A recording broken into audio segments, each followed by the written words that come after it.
We are live. I want to thank everybody for joining us tonight for a special live regarding the Daniel Robinson case.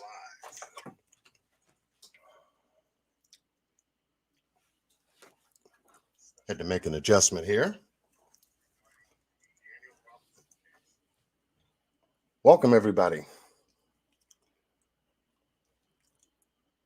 Miss You New, welcome. Brandy Bradford, welcome.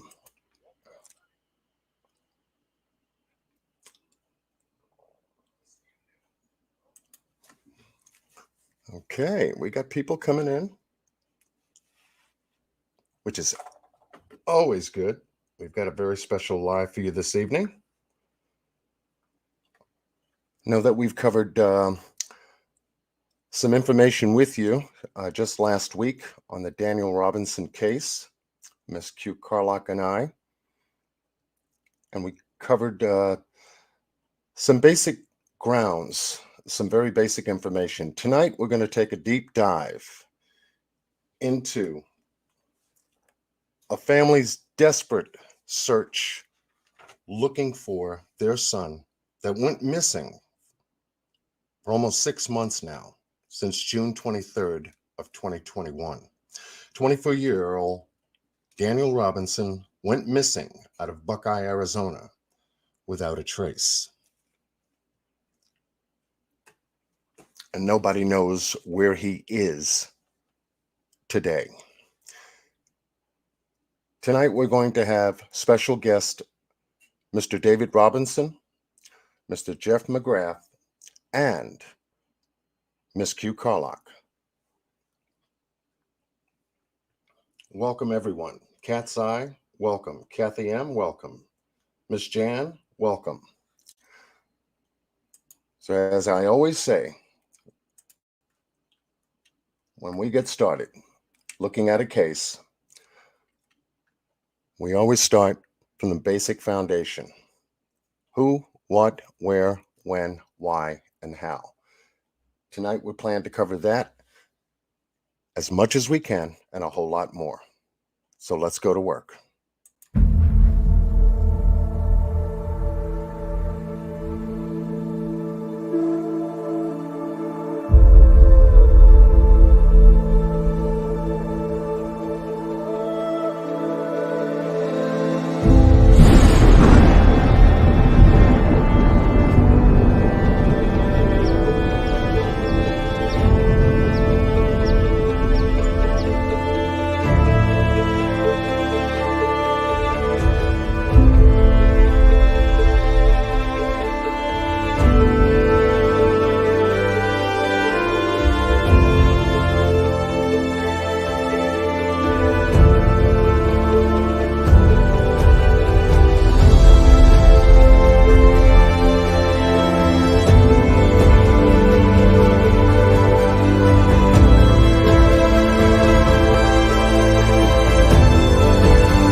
Okay.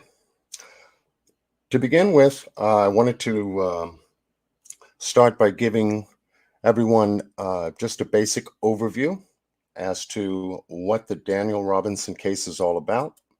So to do so, I'm going to begin screen sharing and bring up one of the first news reports on the case as it unfolded and share that.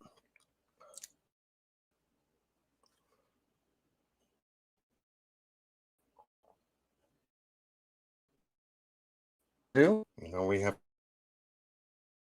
under copyright 07 of the Copyright Act in 76, copyright disclaimer under section 107 of the Copyright Act 1976. Allowance is made for fair use for purposes such as criticism, commentary, news reporting, teaching, scholarship, and research. Fair use is use permitted by copyright statutes that might otherwise be infringing. Nonprofit, educational, or personal use tips the balance in fair use. So with that said, let us begin with our news article. It's from News Nation Now, which covered the story on September 29th of 2021. Has well over 15,242 views and discussed in a very general way how this case is unfolding.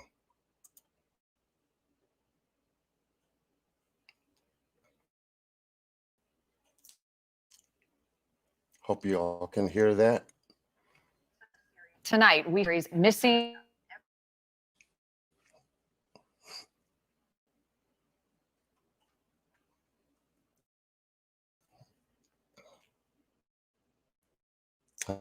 Buffering issues.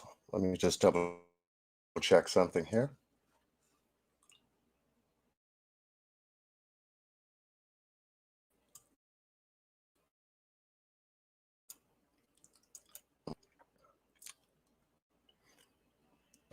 Hi, you love the ocean.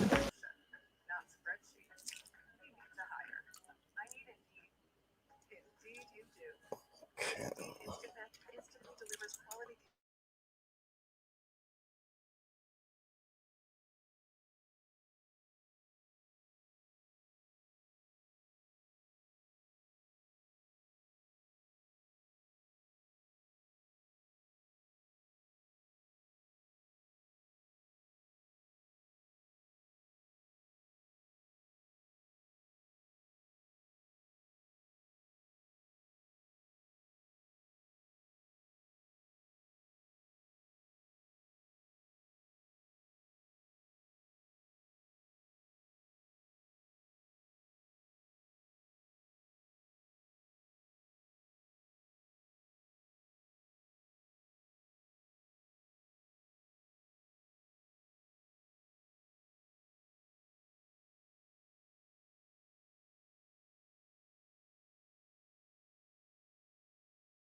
To these cases, taking you to where the people were last seen, meeting these families and bringing you their stories.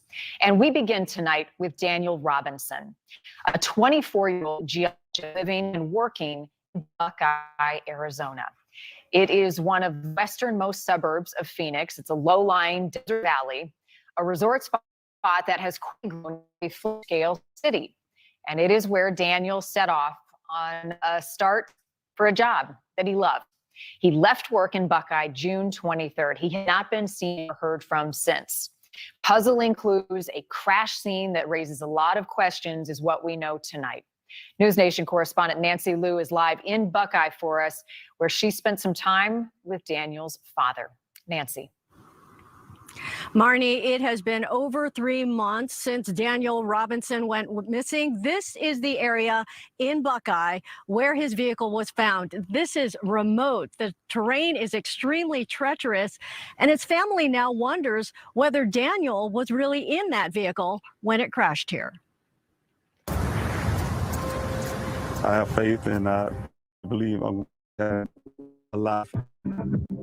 David Robinson of his life after serving 2 tours in the Afghanistan. The Army vet has no plans to leave the deserts of Arizona until he finds his 24-year-old son. Treat it like a mission. I keep saying it. I'm a professional soldier. I do my job and find my son. He's my son. I'm his father, and it's my job. The job has been filled with frustration. Daniel is a geologist who works for a company analyzing sediments in the area for a well. He was last seen leaving the worksite in Buckeye on the morning of June 23rd. A month later, a rancher found Robinson's Jeep crashed in a ravine. His keys, wallet, and phone were in the SUV, but there was no sign of him.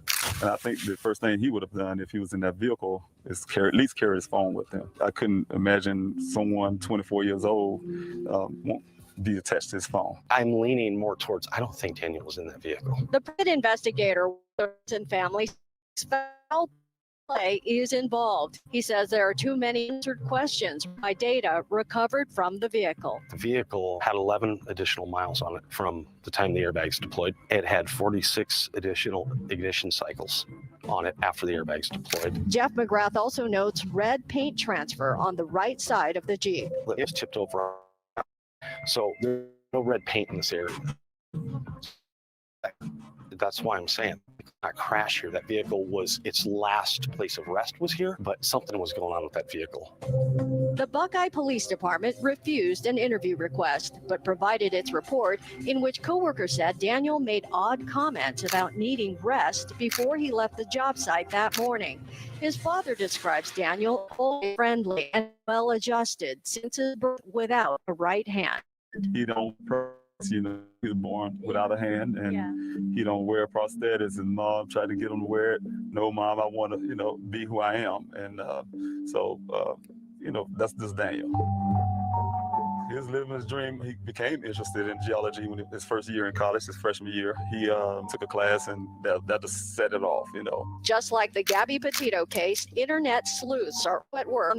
Just seeing the way the car was, the Jeep was, and the evidence, to me, it actually to play. Brian Watts hosts a mystery and adventure show on YouTube. A recent episode featured I then got lots of comments from people around that area that said, yeah, there's crime all the time. It's bad. It's something that they're aware of. Sir Daniel is on, and this man on a mission will remain in under our answers. I don't know what to think. Just gonna keep watching and keep on searching. And Robinson has been searching on his own practically every day for over 3 months and organizing volunteer searches on the weekend. In fact, a major volunteer search is planned for this weekend with an army of over 1,000 people.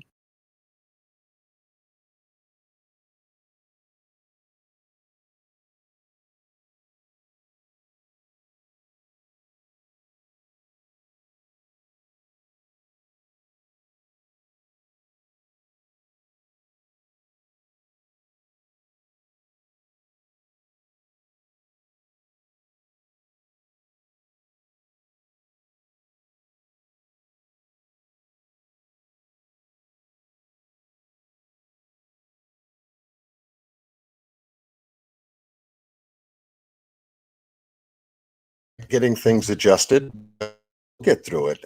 Thank you all for joining us. Trying to get a couple of things in order. Tonight, we take a very deep look into a case that has mind-boggled the nation. Daniel Robinson, 24, was at work one morning, and for a very short period of time, for some strange reason, he disappeared. Tonight, joining me as a co-host to this live special, I bring up Miss Q Carlock, who brought the story to me to begin our story investigating together. Hey now. Welcome. Yes, sir. Welcome. I'm here. Welcome. Hey, John. Hey, chat. Yes, I'm ecstatic to be here. This is awesome sauce. Everybody, please take a minute. Hit the like, hit the share. This story needs exposure. And y'all know how we do that. Please. It only takes a second, and it's 100% for free.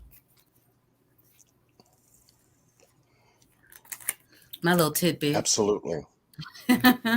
We got to do it though. We need it. We need it. We need it. Expose him. Get it out there.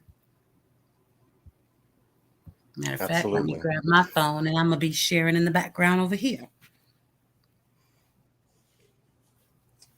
So without further ado, we have asked Mr. Robinson, Mr. David Robinson, to join us tonight to walk us through the story of what he has been able to find out about his missing son, Daniel Robinson.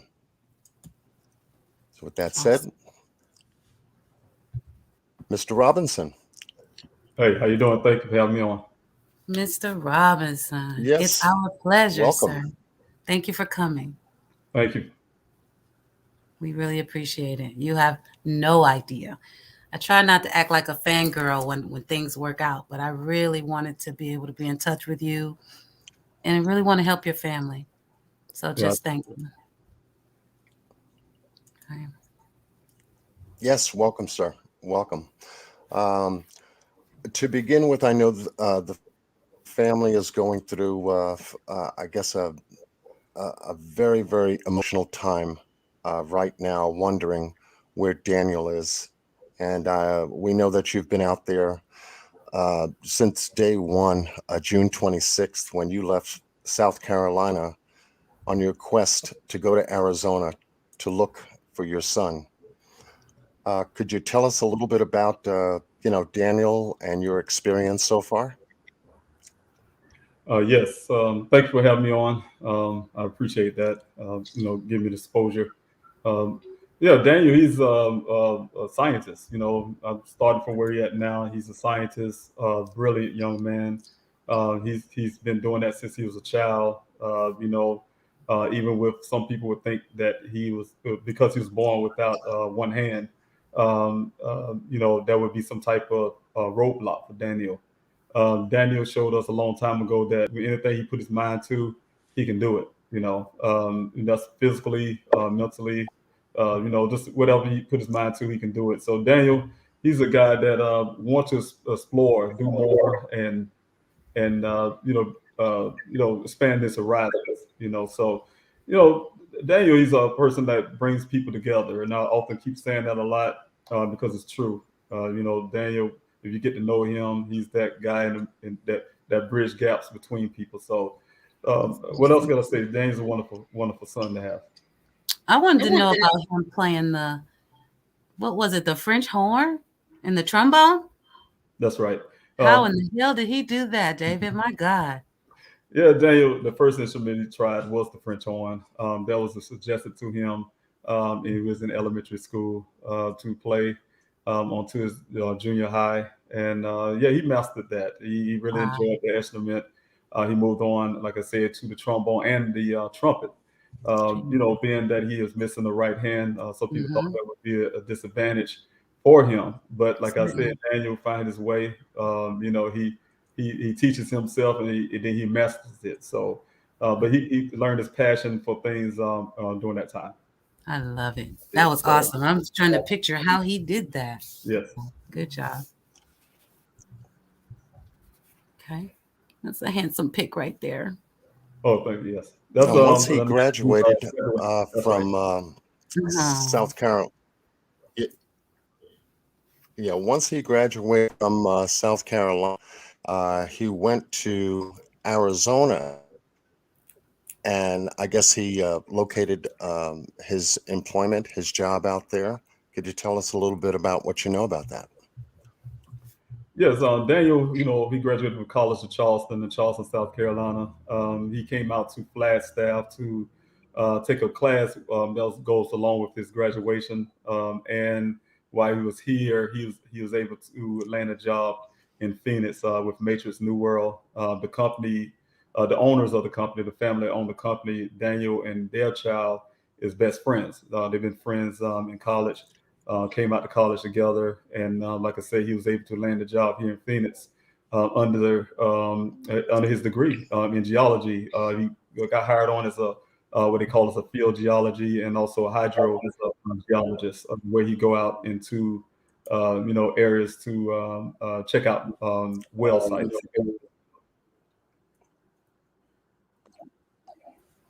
I was wondering, did he always, like, as a kid, was he interested in like dirt and the earth and like, or did this come as he grew up? Because geology, that's different.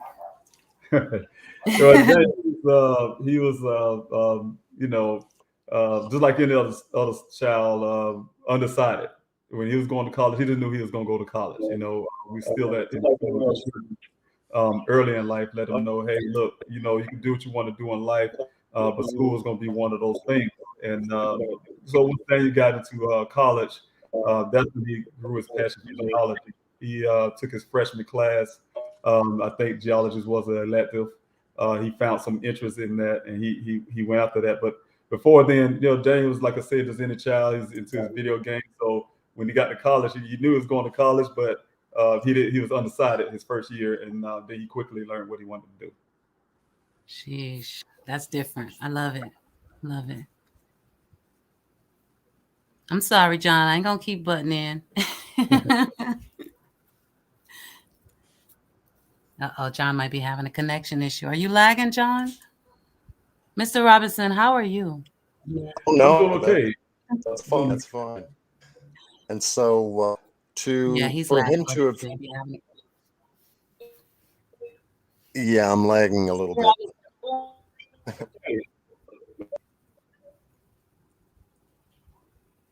There you go.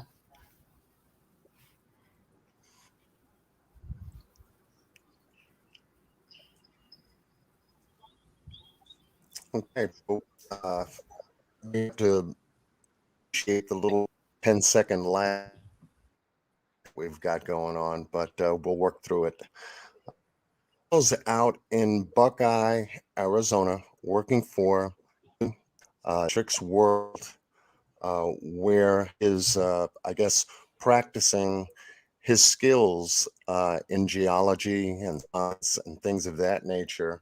And it seems like a pretty good job, pretty good area where he was located. Now, I think, if I'm not mistaken, he lived in Tempe, Arizona, if I'm not mistaken. Is that right? Yes, he started off in Phoenix.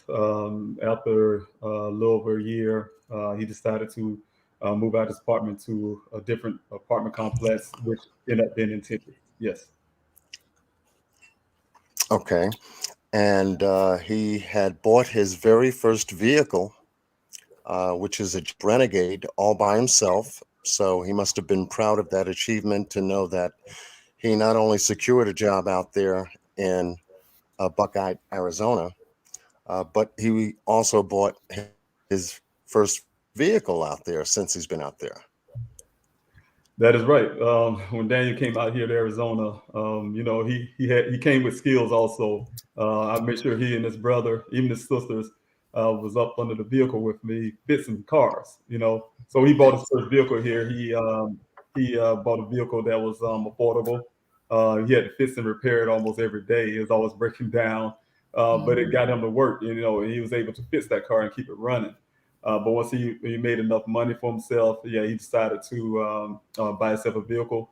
He was very proud of me. The picture that you see there, that's the picture he sent to me when he first showed it to me. And like I said, we had plans. He was really excited. He wanted me to drive it. I was supposed to come out here in July this year, to drive that car and spend some time with him and his sisters here in Phoenix. But like I said, I ended up in July. The vehicle ended up being found just like it was in that ravine. So the first time you actually got to see it, it was already jacked up. And right. I'm so sorry. Yeah.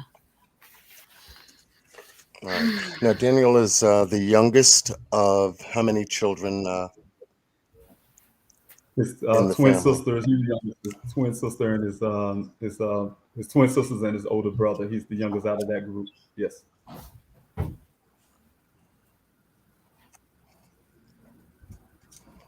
Okay. And so his line of work took him pretty much anywhere the company would send him on location out in Buckeye, Arizona, and using that vehicle and going to work in that vehicle on June 23rd. He showed up for work at 9 o'clock as he would normally show up to work on time. And something happened Wednesday, June 23rd. Tell a little bit about what you've been able to find out about that particular day. Well, when I first found out that my son was missing, like I said, it was excuse me. It was one of those instances where, of course, at time that first day on the 23rd, I didn't actually think my son would just go missing. Of course, I did know it was strange for him to have coworkers come to my daughter's house and searching for him, and inquiring about him. So that was something different for Daniel. Daniel's very responsible with his job. Like I say, he bought that vehicle mainly because he wanted to make sure he make it to work on time, which he always did, and be responsible. So what I learned about that day up to this point is that there was one person as usual for that company to have one representative being Daniel, meeting a representative from the drilling company out at a well site. So every time he go out there, it's generally just one or two people. It's just himself and a person from that drilling company. So what I learned about that day is that they had the only two involvement at that moment at that well site. So everything that had to go from that point is the word of one person and one person only that saw my son last. Okay.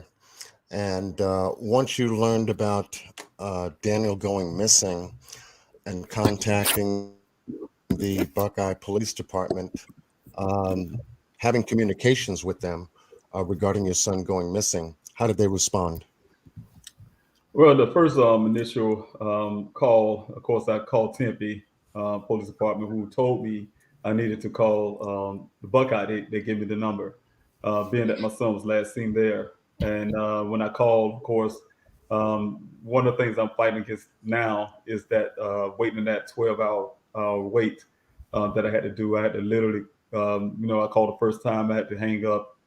They told me I had to wait for 3 hours, 3 more hours. Hang up, and I had to wait around the house for 3 hours and then call back again just to put the report in. Those was crucial times. So I was relying on the Buckeye Police Department, meaning that I'm thousands of miles away in Columbia, South Carolina. And when I heard from initially from the Buckeye Police Department, it seems very helpful. I didn't know the area out there in that desert. I didn't really fully understand when they said desert. That he was literally in the remote part of it. But I did hear the officer tell me that he's going to have he's going to take himself right down that road, which I know is now it's on Sun Valley Parkway, to see if he's on the side of the road somewhere stuck or things like that. So I was grateful. They're very polite, stayed in constant contact with me, and kept me up to date of what they were doing at the time. Well, that first day.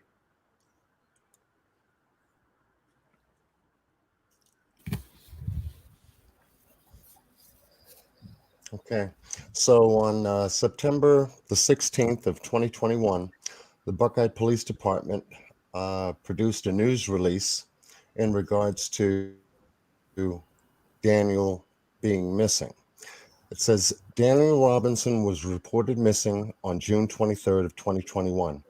He was last seen leaving a job site near Sun Valley Parkway, and since his disappearance, the Buckeye Park has worked out with outside agencies to search more than 70 square miles in an effort to locate Daniel.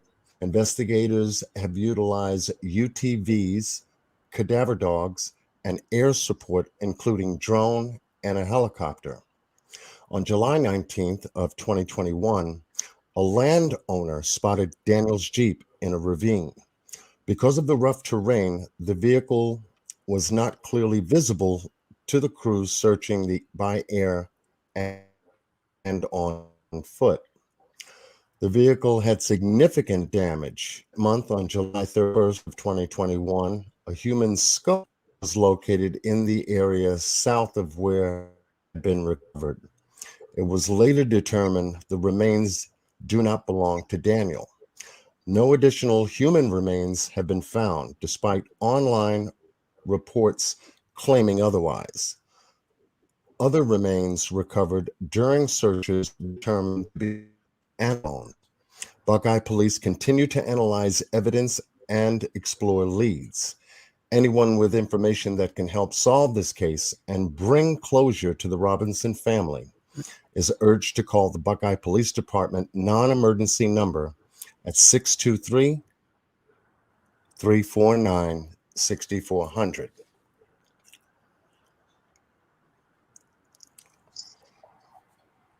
And this is Daniel's vehicle that was located not far from his work site the morning of June 23rd. Police located this vehicle upon the landowner finding it and reporting it, and then police responded almost a month later in regards to the Daniel and his work. And in this vehicle, as we see it right here, this is the way the vehicle was found by police. Excuse me, John, just so the chat knows, we're not Mr. ignoring your Robinson, question. I'm sure that when you saw this, yes. I know you have a lag. I just want to let the chat know we're Yeah, not we'll be ignoring your taking, question we'll be taking questions. in the Q Squared Yeah, live we'll be after taking this one. questions a little bit later on. Yeah, exactly. And so when you first saw these pictures of Daniel's car, Mr. Robinson, what went through your mind? When I first saw those pictures, of course, I seen something devastating happen. That's the only thing I saw. I seen something bad happen to my son. Somebody did something to him. I just didn't know what it is at the time. We got an echo from the screen share, John. I'm muted out, but David's echoing now.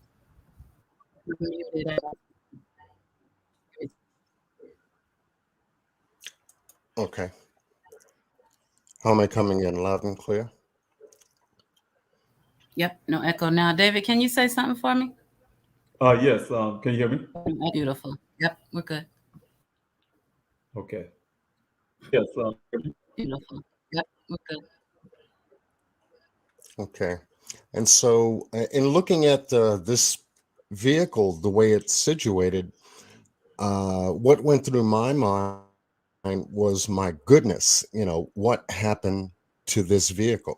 And obviously the occupant inside the vehicle, they must have been injured. This is a very bad crash site, just in my point of view. And I'm not in any way, shape, or form a law investigator, or I have a police background, or any law credentials whatsoever. I'm a concerned parent. I'm a father of 2 daughters and 3 grandchildren. And when I see something like this, and it states that, someone's child had been in a terrible accident, or a bad situation occurs, I begin to look at what's going on. I begin to take a look at, what could have possibly happened to someone's child.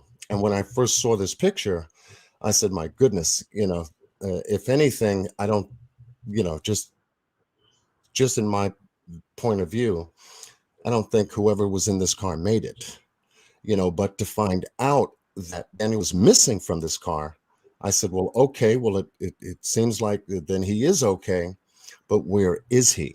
And that concerned me, because as it would any parent, Where's your son? Where's my child?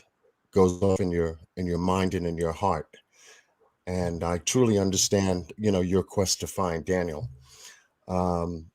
It seemed like when the Buckeye Police Department got to this location, it doesn't look like any crime scene or any kind of blocking off to secure this area from anything. It's left wide open.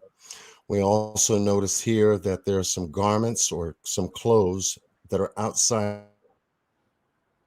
Could you tell us what you've been able to learn regarding information from the police investigation of what they were able to tell you regarding their findings?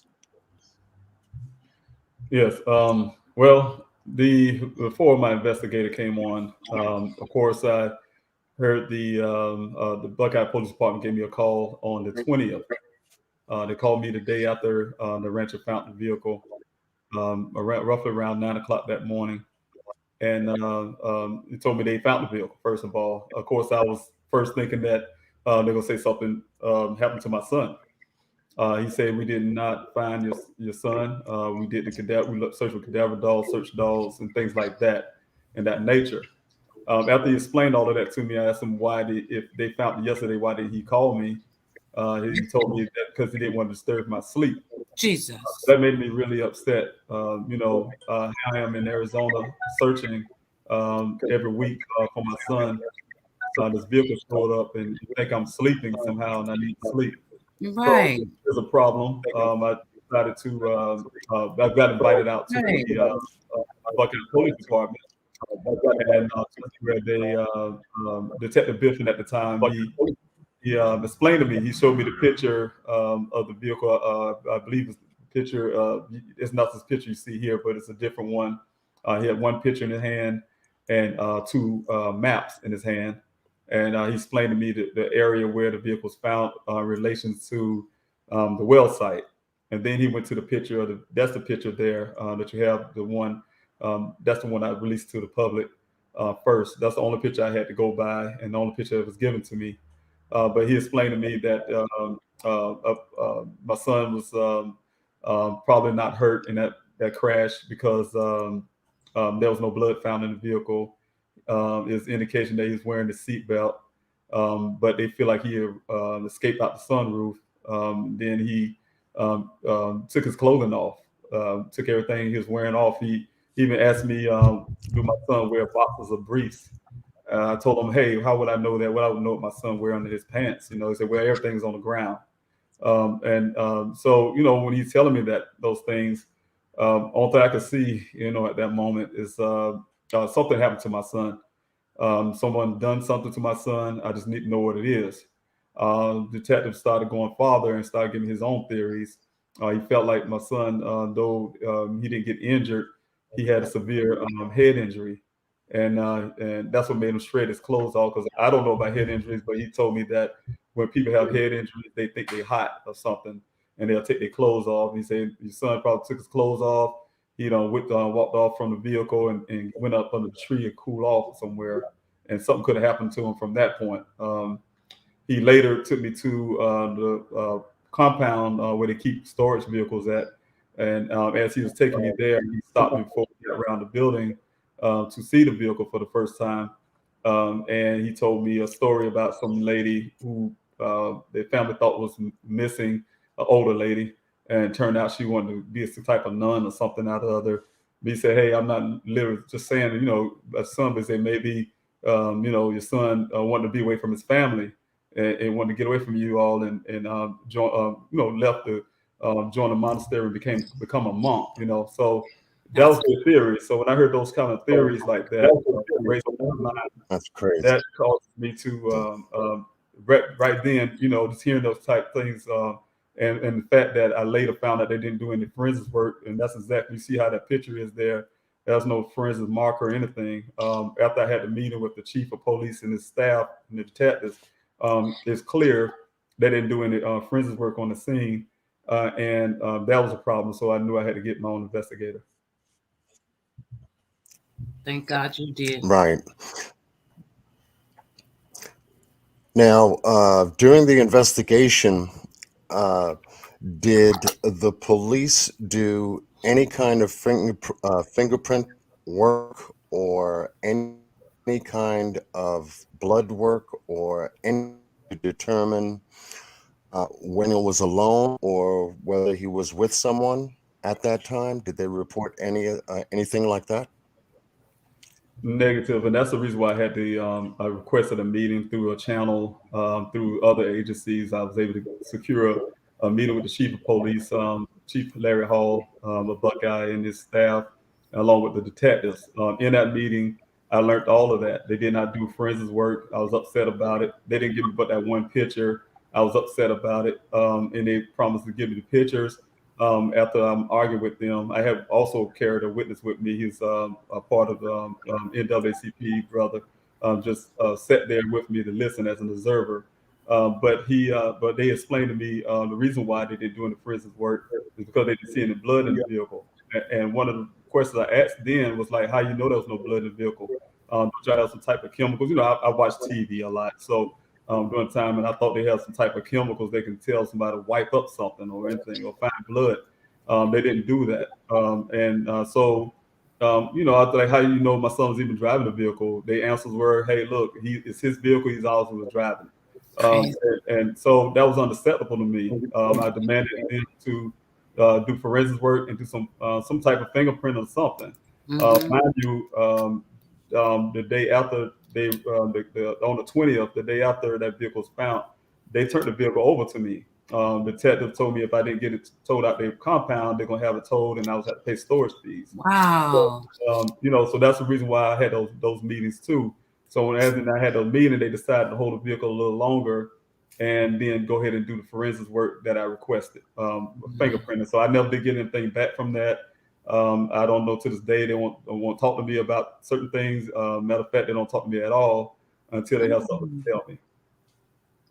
Wow.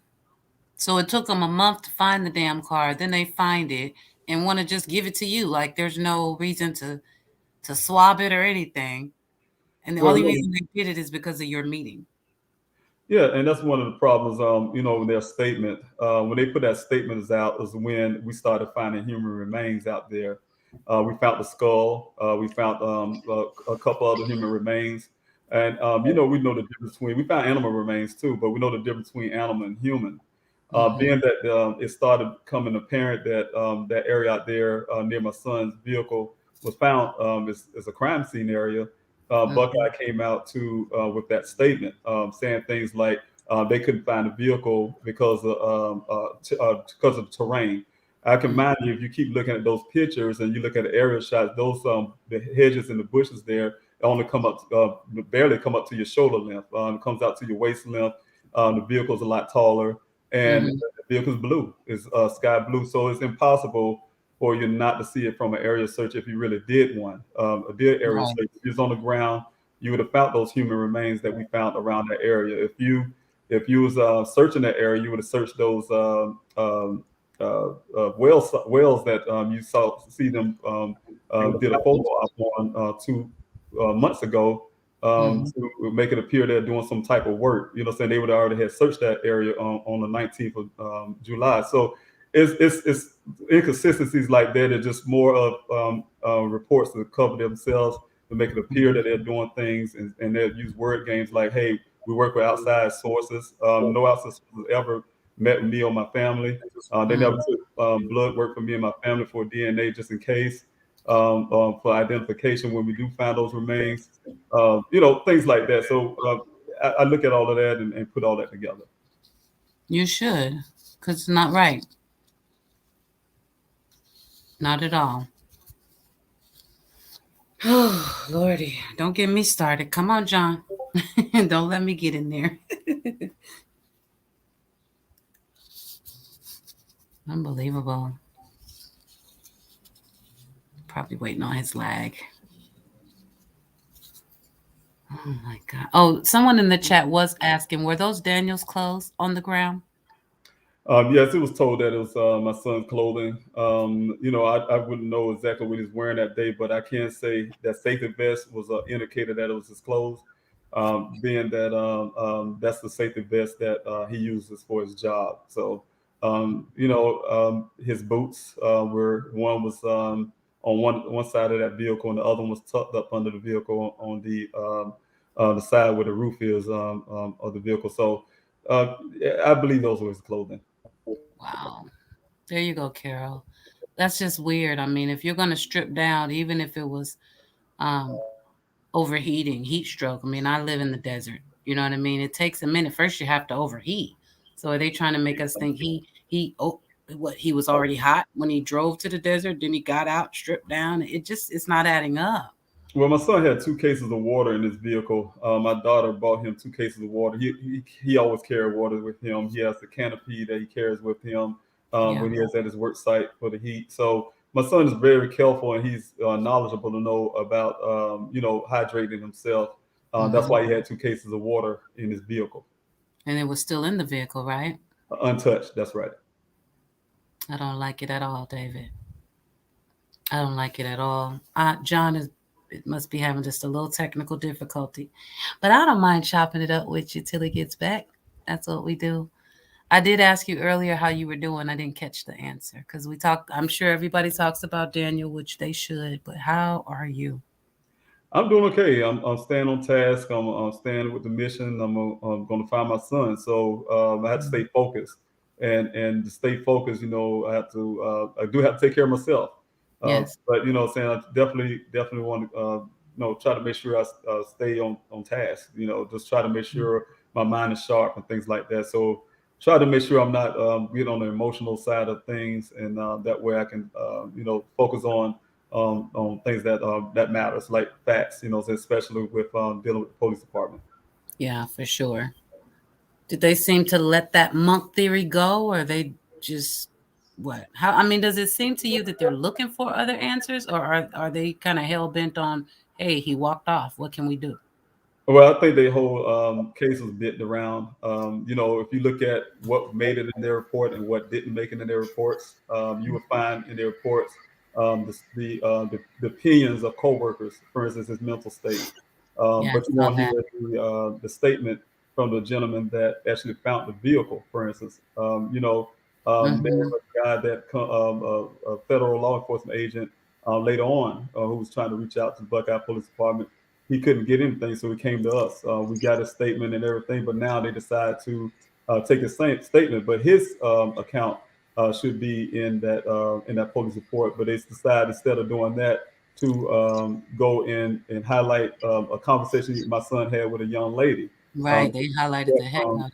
Right, distract from their lack of actions, and also, lastly, saying like I said, the photo ops and things like that to make themselves appear to be doing something. So I think the whole case is on trying to make sure to do everything, even to the point of hiring, instead of using the resource to help me on my searches every week, to hire their own private accident reconstructionists that I already have, that found the information that needed to be found about my son's vehicle. Instead of keeping that evidence that my investigator gave to them and use it, they decided to get their own just to rebut my investigator. Oh, wow. Keep that theory going on that my son somehow crawl out that sunroof, strip himself, and just walk off in the desert, maybe to join a monastery, become a monk. So they want to keep that theory going. Jesus. And want to make sure it points that direction.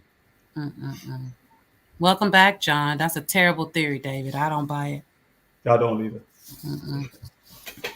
Yes. John, you come back with Jeff. Yeah, we had a little bit of a. Go get Jeff. Yes, I brought Jeff back with me. Hi, Jeff. Hi, how you doing? Jeff? Welcome. I'm doing fine. Thank you. Thank you for joining us. Yes. Thanks for having us. Our pleasure. Sincerely. Yes. And so this is Jeff McGrath, and he's a special independent investigator working with Mr. Robinson on his case. And Jeff, could you tell us a little bit about how you guys got together and what you've been able to find so far in this terrible case that's that's just unfolding moment by moment? Yeah. I was contacted by Mr. Robinson latter part of July, just about a day or two after the vehicle was recovered. And based on my background, I'm a expert in accident investigation and reconstruction. I do criminal investigations as well. So I took a look at what Mr. Robinson provided me, which was that photo that you showed of the vehicle in the ravine there on its side.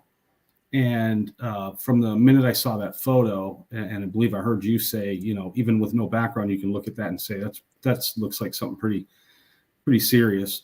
But I looked at it, and I looked at the area that where the vehicle came down in that ravine, in that picture behind it.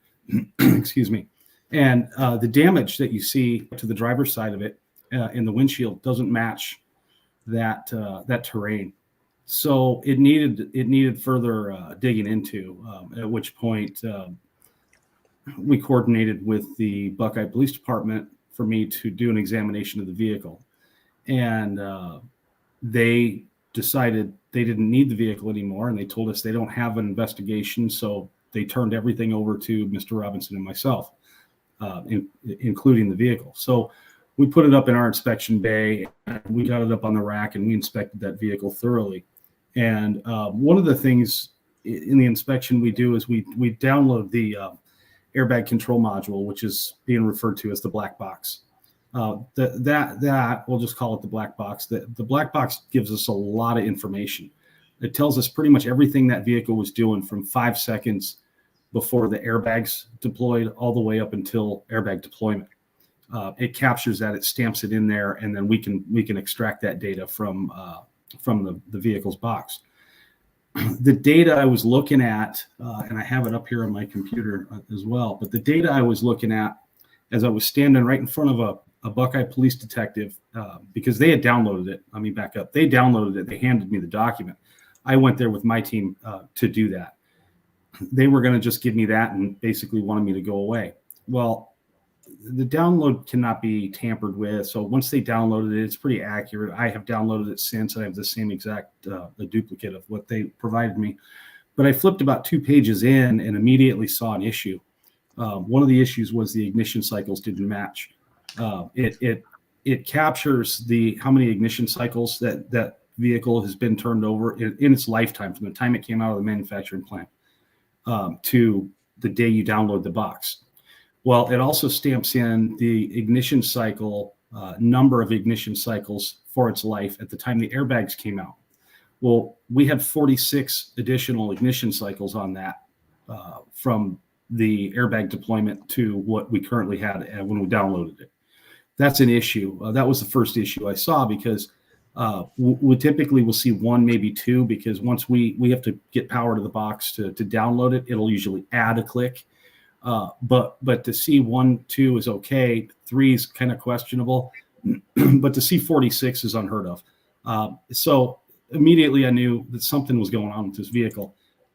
It didn't. Now the damage, I have 2 issues. The damage doesn't match the location, and then the ignition cycles were 46 off. So we dig further into it, and the airbag deployment, it also stamps into that same document, into the box, what the mileage of the vehicle was at the time the airbags deployed.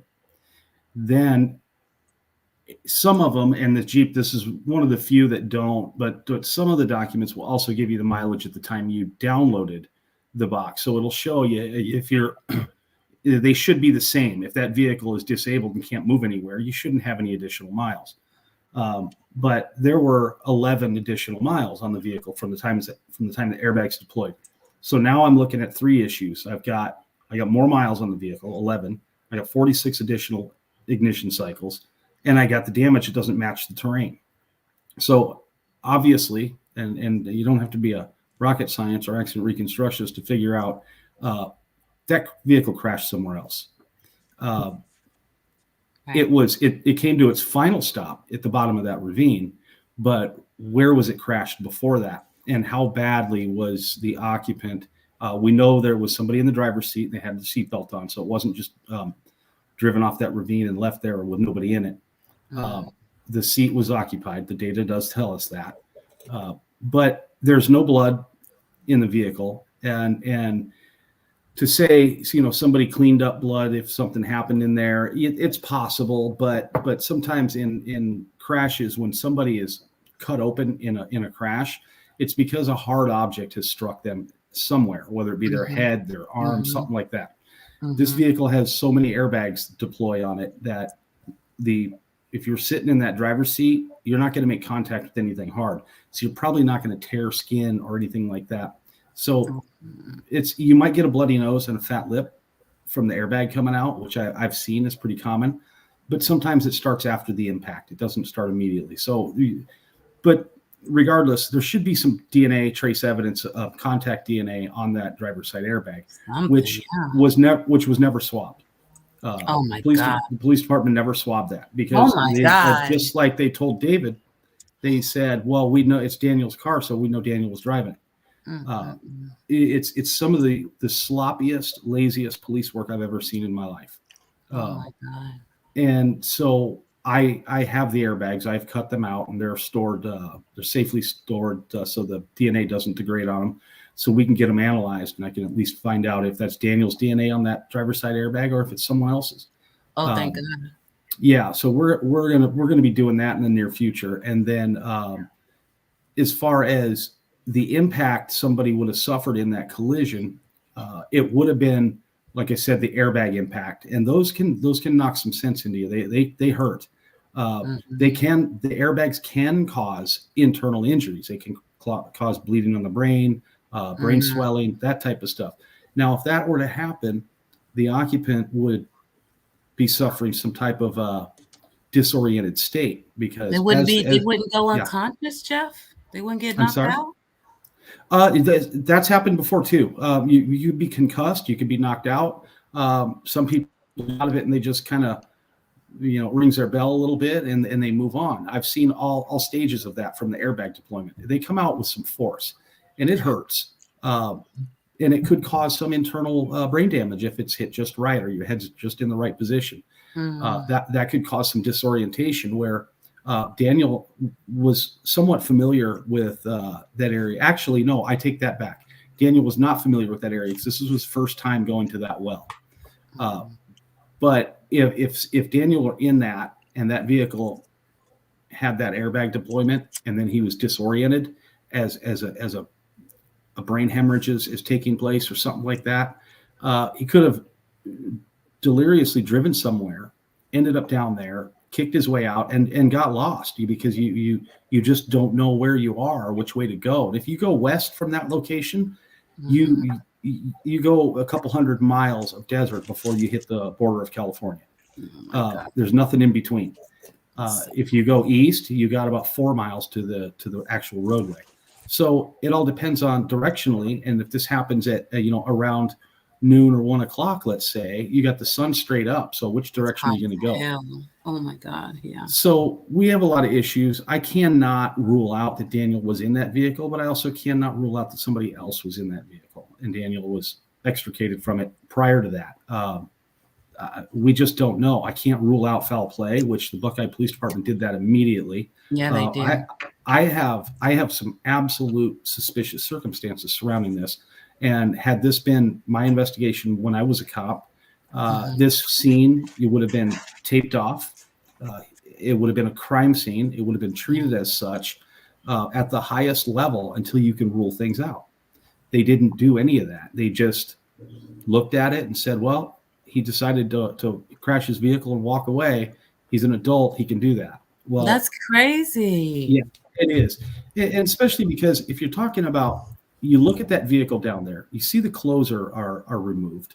And those are the clothes that Daniel was last seen in.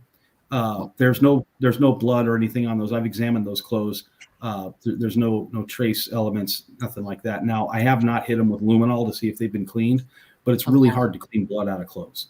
So that's one reason I haven't done it.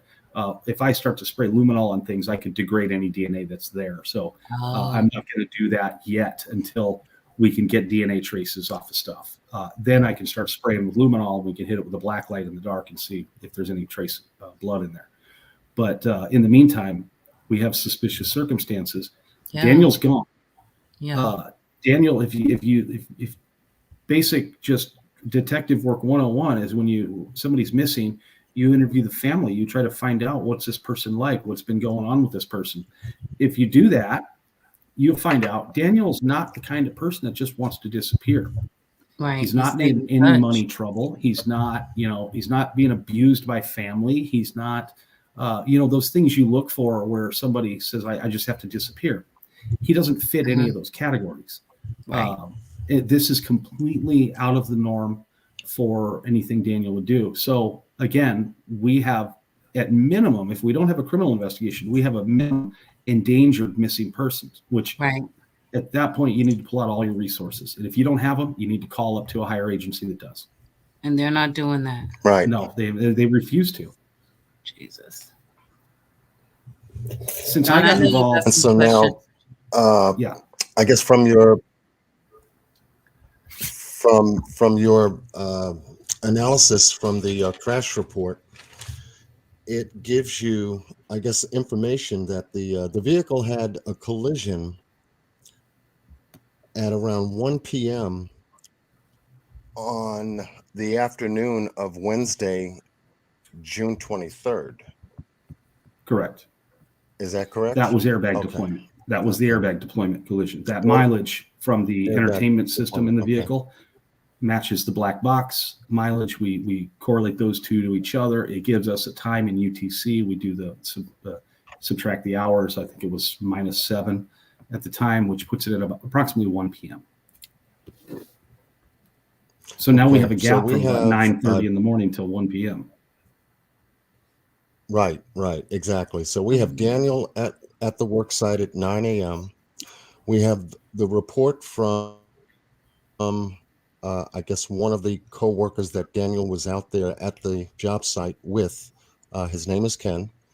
Stated that Daniel left at 9:15, 15 minutes after they arrived. He was acting abnormal. He wasn't, communicating in a way that was understandable to him. And for some strange reason, he just up and left and left him at the work site while Daniel left the work site, allegedly, correct. And so here we have him leaving at 9:15, and now we find out that the automobile, the car, had a collision when the airbags deployed, at least the timeline of it, at 1 p.m. that afternoon, 3 hours and 45 minutes later. Correct. If I'm following the timeline correctly. Yes. Okay.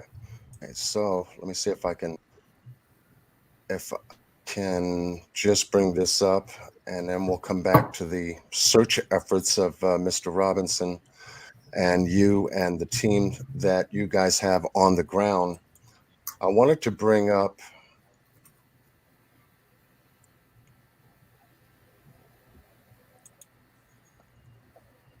and let me know when you can see the grid. Yeah, we can see. This is the search map area. Just grab this over here. Just give me a moment. This is a search map area that is located on the website we'll talk about in a few minutes. And just to help us understand how this is laid out, either Mr. Robinson or Jeff, could you walk us through this graph area where we have Daniel's car posted in one sector, and then we have a pin posted in another sector? Could you, give us a little bit of an idea as to, what this layout is and how it's helping in the search efforts? Yeah, if you want to talk about that, David, you can. Either one, it's fine. No, I'll let you start and I can finish up. What we're looking at here is this is a grid overlay of the area. You see the vehicle on that map. That's the area where Daniel's vehicle was recovered from. The pin you see up there, the yellow pin, that's the well site where Daniel reported to at about 9 a.m. And there's a difference of about 3 miles, 3.5 miles as a crow flies between those two. The Yeah, the color in those grids they indicate we've sent search groups into those areas. The darker it is, the heavier it was searched, means we've searched it more than once. The lighter means we've had people go through it. We probably need to redo those areas because we want to do them 2, 3, 4, 5 times, until we find anything. And then the uncolored areas, if you will, are areas that are unsearched. I don't know how recent this map is, but I know I can see on there some of the stuff that we have done since this map has been produced. There's been a little more search activity since this map. Yeah, maybe updated right now. That's right. Yeah. Okay, so from the pin area is the location where Daniel was last seen. And you stated that from his area all the way to the crash site was about 3 miles, 3.5 miles from where he Correct. From where he was. Yes. Okay. All right. And the blue area is an area, if I can click on that, it states here that it was checked, partially walked, but not confirmed. Yeah. We do searches in various different forms. Sometimes we do what's called a hasty search, where we'll just take a group of at least 2 people. It's usually about 4, and we'll give them a grid assignment. We'll say you are in charge. Each one of those grids is a square kilometer. We'll say you go search this. If it's lighter blue, it means we've had maybe a 2 or 3 person group kind of walk that area, but it needs further searching. It needs additional. It's kind of a light, hasty search. In some of those, in the darker areas, we have done what's called line searches, where everybody's shoulder to shoulder. You have 50 to 75 people long in a line, and you keep walk at a slow pace, keep the line going, and you just kind of process the entire area. Those are the darker green ones. Okay. And then we have the grid lines or the grid boxes here that are clear. These are areas around the crash site that have not been searched yet. Correct. We have not gotten people out to them yet. We're working on it. Okay. When we're done, that entire right, map will be dark green. Right. Okay. So from, I would say you have this in numbers here. Let me see if I can blow it up a little bit and try to get a little handle on the actual grid numbers, because now I'm looking at leaning over in, I guess, what I've been taking a look at over the past week or so to understand not only the map, but the terrain itself. Each grid sector has a number assigned to it. 1945 is in the clear. 1944 appears to be searched. 1943, and all of these sectors here that we see all have assigned numbers. So this is marked correct, and because it helps identify. So let me now go see if I can move here. All right, our focus of concentration, as soon as, okay, is this particular area. Just move it over just a little bit. And now we'll get into the sectors that posed deep interest surrounding the car. From Daniel's job site up here in sector 2041, his car is in sector 1739. Okay, let me go and pull up my map as to what I've been working on. And as we can see here, this is Buckeye. That's right. I'm sorry, what's that? I said you're hired. Oh, I'm hired. Okay. All right. I appreciate the compliment. This is the area of Buckeye, south of the crash site and the work site. So Daniel would have had to come out of either Buckeye or from Temp Arizona, 50 miles away in order to get to the job site. Once they Correct. did that, he may have taken, and this is allegedly, he may have taken Route 10 that goes straight over to Sun Valley Parkway. Well, you know, he and had to bear stop with in me because we Verrado. have a little Sun He- Valley he- Parkway. He made a stop first in Verrado. He went to one well site prior to the well site that he went missing to. So that's included. Also, he would take I-10 across to get to Verrado, and then he would continue most likely on I-10 to get to Sun Valley Parkway to get to the location to that well site area. Correct. Okay. All right. So I'm good. So he had taken Sun Valley Parkway and came to this point.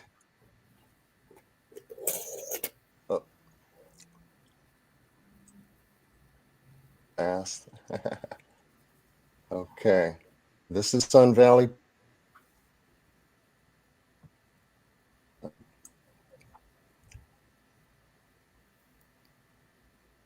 Position it. Okay. Sun Valley Park here. And then we have a major route above it. And to travel to get to the site, he would have taken this route here to a point west, headed north, and then come to a point and then go west again to get to this particular location here on the map. Correct. And there's dirt roads to get to that. You have to understand a lot of the map that's unchecked is because that is some really tough terrain to put people in. Yes. We have to figure out how to do it logistically because we're concerned about people's safety. Other people get lost. It gets really rugged and tough in some areas. Right. It really does. Wow. That sucks.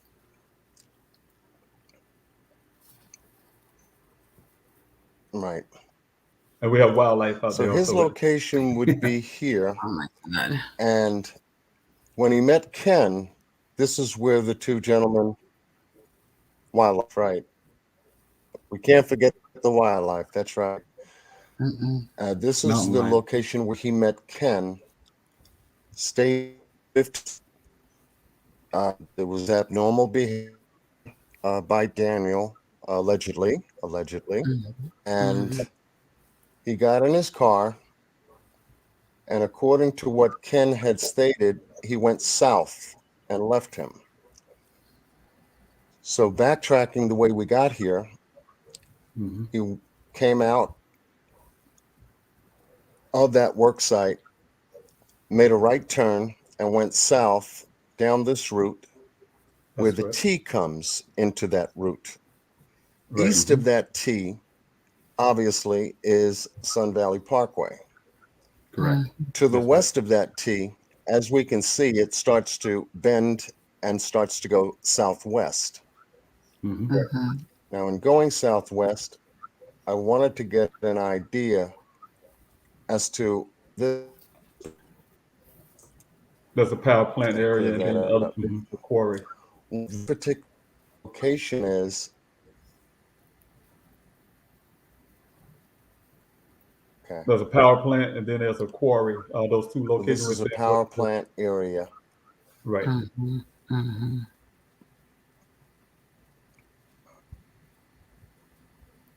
You know, once you get to the quarry at the end, which is it's kind of a water retention basin, at that point you need a four-wheel drive or some type of off-road vehicle to continue. This would be the quarry. You guys, he has about a 10-second delay behind us. Sorry. That's all that's going on.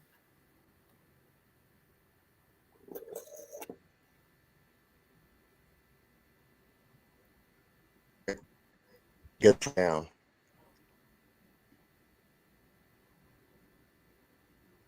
Say that again, John. You're breaking up, honey. Okay. So if we know this was found not too far, in this area here, You was breaking up like the Jacksons. not You're too gonna have to far say from that this again. location. You're gonna have to say that Okay, one how am I again, coming in John. now? How am, Yeah, how am, perfect now. okay, Perfect. how am I coming in now? I think the Okay, lag is so we gone have too. where my arrow. Okay, so we have here the quarry. To the left of it or west of it, we have Daniel's car location here, where my Yes. arrow just went.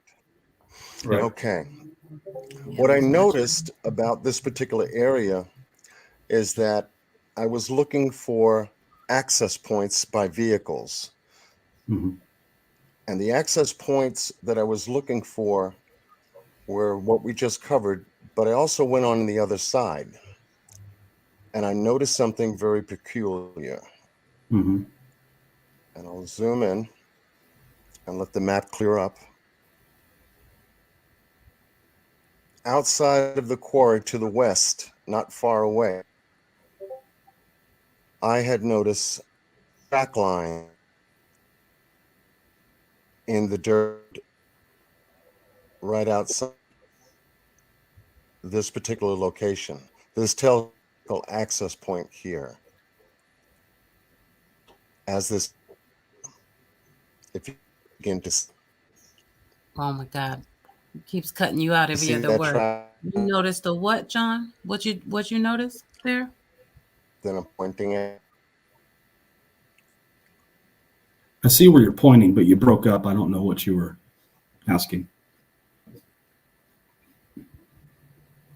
okay, I'll slow down. It's not you, no, Yeah, it's I'll just the slow down. connection. I got to stop moving. Yeah, how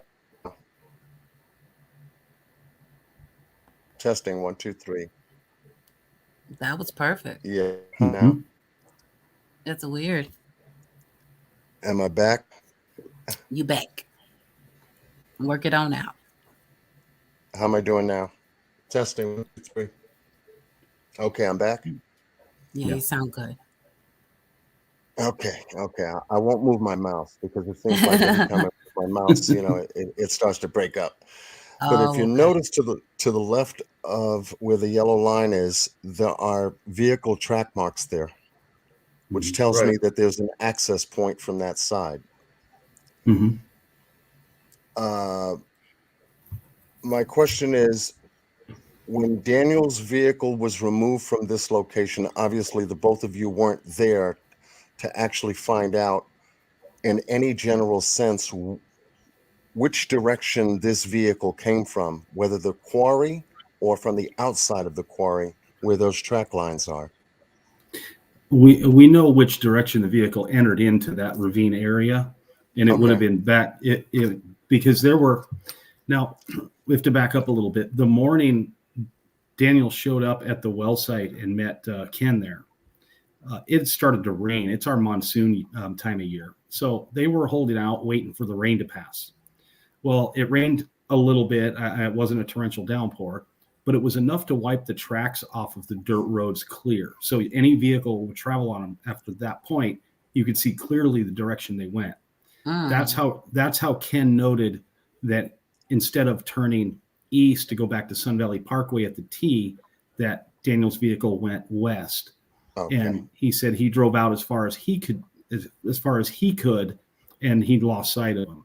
So he entered from that quarry area, and once he got on the ridge line before he went down into the ravine, there's track marks there that go down into the ravine at about a 45-degree angle. It disturbs the soft dirt, and they're still there to this day. Some of the bushes are pushed over, that type of stuff we look for. So we know the direction of travel, but there wasn't a dirt road there at the time. It was just desert landscape. There was a dirt access road that was made by some ATVs prior to that, but then Daniel's vehicle kind of it created its own path, and that's one of my issues with the data I have in the black box, is that it's telling me that for 5 seconds prior to the airbag deployment, that his vehicle was traveling, in the range of 30 miles an hour. Well, there's not enough room on that ridge where the vehicle came from to get the vehicle up to 30 miles an hour, let alone continue traveling at 5 seconds at that speed. That creates quite a bit of distance. There was not enough room. Interesting. And the terrain is tough. I've tried it in a vehicle, and I also tried it in an off-road and on an ATV. I couldn't get up above 20. Yeah, same. Okay, But that's what came up in the computer? The car's black box recorded prior to airbag deployment. It was doing anywhere from, it averaged 26 to 30 miles an hour. I think 32 at some point even. But it's just not possible in that area. That was another red flag for me. I'm going, he just couldn't have done it. If you go out there and you bumpy in and that stuff. area, it's up and down. It's exactly what it is. And you've got Palo Verde trees and creosote bushes and just desert stuff. You just can't, you can't just drive a straight line. Be flying through there, yeah. Yeah, I mean, that'd be really, really tough to do. I couldn't see anybody doing it. Wow. Now for, I was thinking Daniel's car and the gas mileage. Now, I had spoken to Mr. Robinson about gas expenses for Daniel, and maybe perhaps a suggestion to try to get the odometer gas mileage / expense form that Daniel had to fill out in order to be reimbursed gas mileage from the company, because he used the car for work. And most companies that have that kind of an assignment or that kind of arrangement usually have a gas or mileage reimbursement program for any time they use their vehicles. That would allow you to get the odometer meter readings from the company in reference to getting specific locations and times and gas mileage as to how Daniel used his car, how far he went, et cetera, to correspond to your crash report analysis based upon the information you were able to get from the data analysis you did, if that makes any sense. Yes, it does. If that would help in any way, shape, or form to let you guys know for the last 6 months or since Daniel had his car, this is the mileage that he put on that car up until the car was found at the crash site. And whether any of that information would be able to tell you a lot about where Daniel went during the time he had the car up until the car had laid to rest outside of the quarry here. Yep. We have extensive information in the form of paper logs of all the well sites in the valley. And I say the valley, it's because we're surrounded by mountains, so it calls the valley. That includes where Daniel's residence is in Tempe, to Phoenix, to Buckeye. That's all in the valley. And he went all over. He went to the southeast. He went to the northwest. He everywhere. So this Buckeye site was his first trip there. He'd been to the Verado site, which is 10, 20 miles just shorter going down I-10. He would have traveled to get there, but he'd been there before. This is his first time here. So he has logs that show him all over the valley, and they're dated, their times. There were never any issues with him at work sites. Nothing to that effect. This came out of left field. Right. Now the Verado, but I understand what you're saying. Yeah, the Verado Valley, that rings a bell to me because the Verado Valley happens to be a place where this woman that Daniel had an interest in lives, if I'm not mistaken. No. No. That was Levine. Levine, thank you. Okay. It's in an entirely different area. Okay. Yeah. Okay. All right. It was like and the crash or something, I thought. No, nowhere near Buckeye. Nowhere near Buckeye, nowhere near Tempe. Yeah. Okay. All right. So that's what I was thinking. If you guys would be able to obtain that gas mileage information from the company, if they can voluntarily give that to you, maybe it could tell you something, maybe not, but it's worth a try to ask. Absolutely. If they refuse to give it to you, then I would consider that a red flag and maybe put that down for later to Yeah. obtain from them in a different way? And we do know that Daniel's company, I have no doubt, and based on the interactions we've had with them, it kind of leans this way, is that I'm sure their legal department got involved and told them to kind of back out a little bit, because, they could be looking at liability, something to that effect. So Right. they probably told their employees, hey, listen, we want to cooperate, but we can only do so much. Right. Wow. Are they getting what they call tight-lipped around there? Yeah, they did. I noticed it from the first time I talked to the guys that were showing up at the searches, his coworkers, to what we have now. Yeah. Wow. I believe David's noticed it too. He's not getting the calls from him anymore he used to get. Wow. But they're not showing up in searches either. And they're not showing up anymore either. Now that's Yeah. Did Ken ever show up? The Ken guy? Okay. Ken is not, no. Yeah, I don't think so. Wow. Are you saying something, John? Okay. So I noticed, can you hear me? Yep. Yeah. Yes. Okay. I noticed that from the sector map, I started following the blue boxes.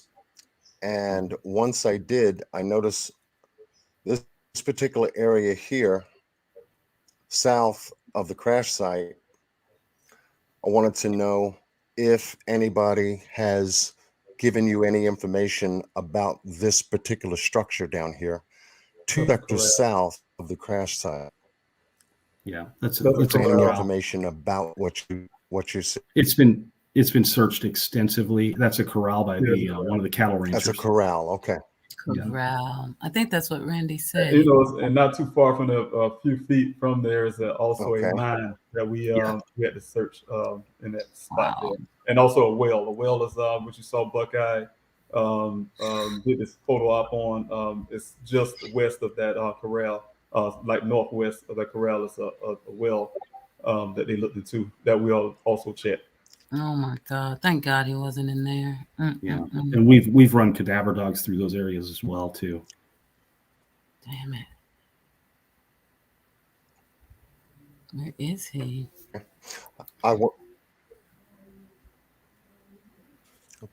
Okay.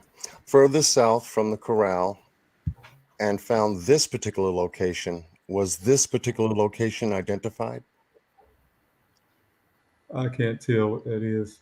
I can't either. What is that in relation to from that corral you just saw, or Was that south?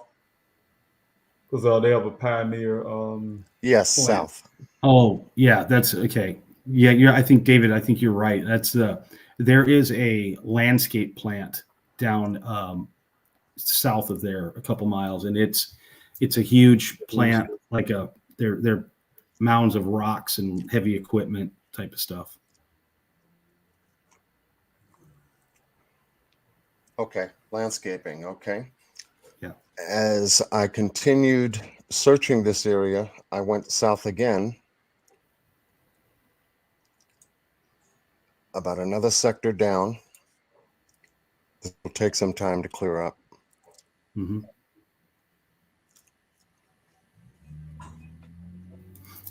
And notice the area above it.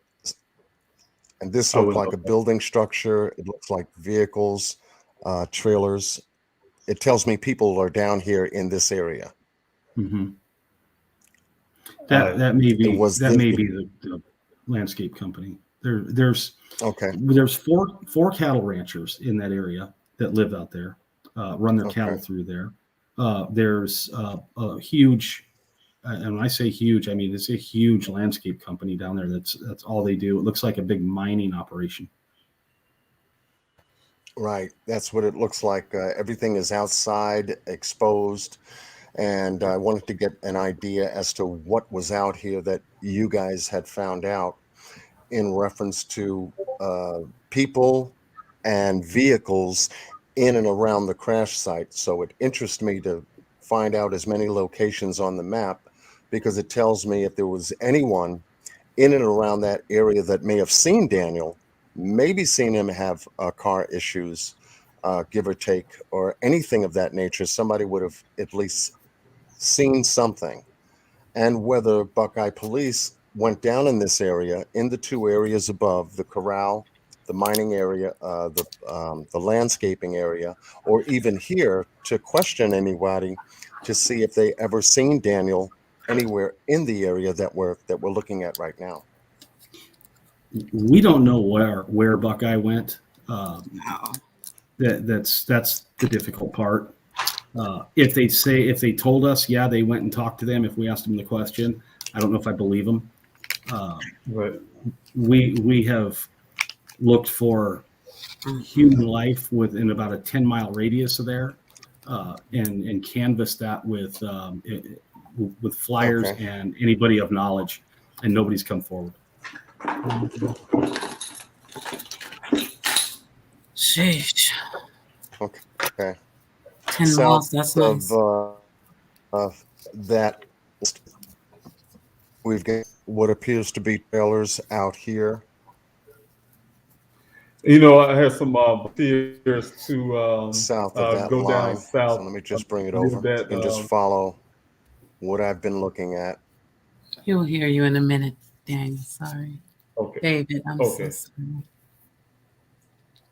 John, David was trying to interject there for a second.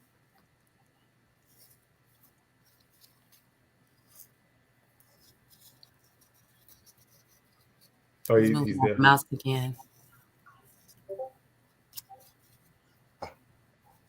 Can you hear me, John? I'm trying to pull up out of. Yes. David was trying to say something. Yes. I'll stop moving. Stop moving your mouse. Stop moving your mouse. I'm going to make a song up in a minute. Yes. I'm here. Testing. Okay, testing. David, 1, 2. I'm here. David was going to say something before you Testing. back to the map. We hear you. Okay, David, go ahead. Testing 1, 2, 3. I'm here. Go ahead, Okay. David. Okay. I just wanted to point out that we did have some of my volunteers use drones. There's some areas down south that you're pointing out when it comes to that Pioneer plant, and maybe that structure that you were looking at, the area south of that, because I did get reports back from those drone operators that there's some trailers parked in those areas. So that may be what they was referencing, those trailers that you were talking about just a while ago. Right. I did have some that actually go out during the weekdays, also volunteers that go beyond the gates, that we don't really try to go on too much of private property too much. You do have some signs there, say private property, keep out. We have dogs, different things like that. But had some volunteers that actually went through anyway, found their way through those areas and checked some of those trailers. Some of those trailers appear to, they have gun shells in them and things like old abandoned cans, cans and things like that. So people were in those trailers and doing things in those trailers, abandoned cars or something like that. But they didn't find anything that would suggest somebody some deceased in that area. Okay. Good.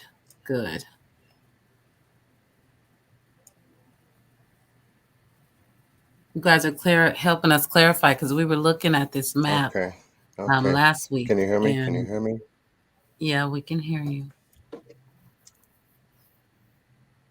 Okay.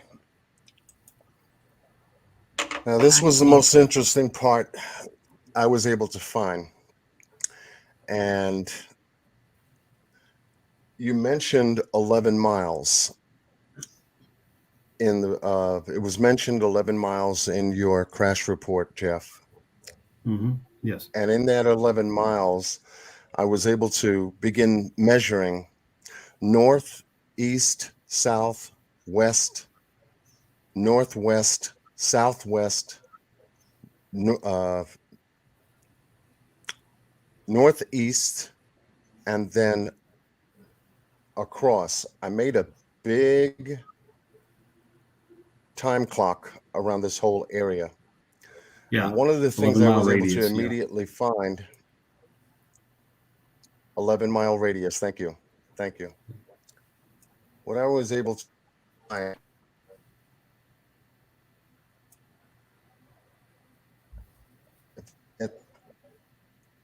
He's doing it again, John. Dang it. It was working fine.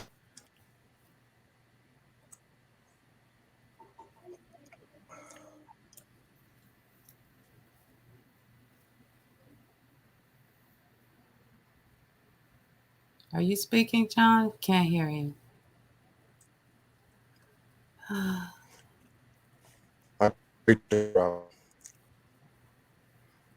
Computer I'll love. just wait for it. Sound like you. Right back at you. Okay. He talking in robot to us tonight, you guys. Yeah, because I'm moving with Google Earth, and that's Yeah. how it responds. Yeah, and then with the So stream going, yeah, it's a lot. yeah. So how am I coming in good? now? Crystal clear.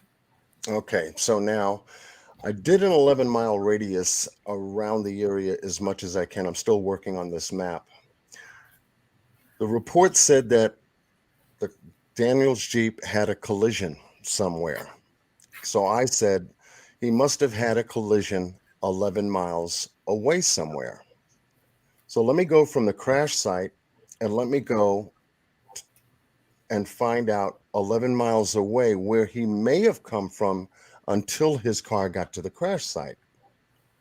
If you're following me. I am. Okay. So I go back to Route 10, the major parkway, Papago, I think it's Parkway. Yeah, Parkway.